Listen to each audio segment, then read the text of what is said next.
Good morning. दिवसाची सुरुवात झाली आहे बर्थडे बॉयचं औक्षण करण्याने.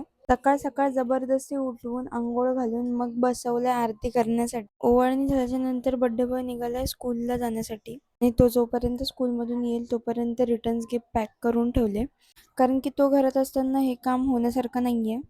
आणि हे सगळं तयार करण्यामध्ये आम्हाला पूर्ण 1.5 तास लागला. पेपर एवढा थिक होता की माझ्या बोटाला चीर पडली. एनिवेज सगळं होईपर्यंत बर्थडे बॉय स्कूलमध्ये गिफ्ट्स वाटून रिटर्न आलेला घरी आणि त्याची मस्ती चालू झालेली. आणि सगळं झाल्याच्या नंतर आम्ही बसलो जेवायला. जेवणामध्ये होता चिकन बिर्याणी आणि रायता. जेवण झाल्याच्या नंतर परत सगळ्यांची मस्ती चालू झाली आणि तोपर्यंत दीदी पण आलेली आणि दीदीच्या 2 मुली पण. त्यामुळे या तिघांनी एवढा राडा घातला आणि सगळं होईपर्यंत 6 वाजले. त्यानंतर आम्ही घेतली तयारी करायला आणि हॉलवर गेलो. हॉलवर आमच्या आधीच टॅटू आर्टिस्ट येऊन बसलेले आणि मग सगळ्यांनी एक एक करून त्यांच्याकडून टॅटू काढून घेतले. कोणच आलेलं नव्हतं, त्यामुळे खाली बसण्यापेक्षा आम्ही विचार केला की आम्ही पण टॅटू काढून घ्यावे. त्यामुळे आम्ही पण बसलो टॅटू काढून घ्यायला. मी काढून घेतलंय मोराचं पीस, जे की मला खूप आवडतं आणि ते खूप सुंदर पण दिसत होतं. सी.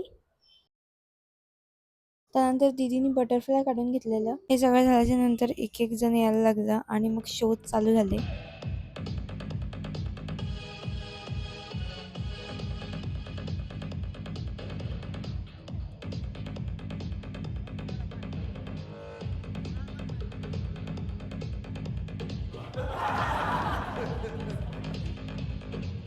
आज बर्थडे बॉयने खूप मज्जा केली आहे खरंच. आणि मग सगळं होईपर्यंत 11:30-12 झाले. त्यानंतर आम्ही घरी आलो आणि मग सर्वात पहिलं काम आम्ही केलंय, सगळे गिफ्ट्स खोलून बघितलेत कशामध्ये काय भेटलंय. रात्री 2 वाजेपर्यंत सगळे गिफ्ट चेक केल्याच्या नंतर सकाळी 10 वाजता उठल्यावर सर्वात आधी मेदू वड्याचा नाश्ता केलाय आणि मग त्यानंतर सगळेजण घरी जायला निघाले. आणि आम्ही एवढ्यात घरी नाही चाललोय, आम्ही आधी जाणार आहोत मावशीकडे शहापूरला, जिथे आम्ही आधी राहायचो.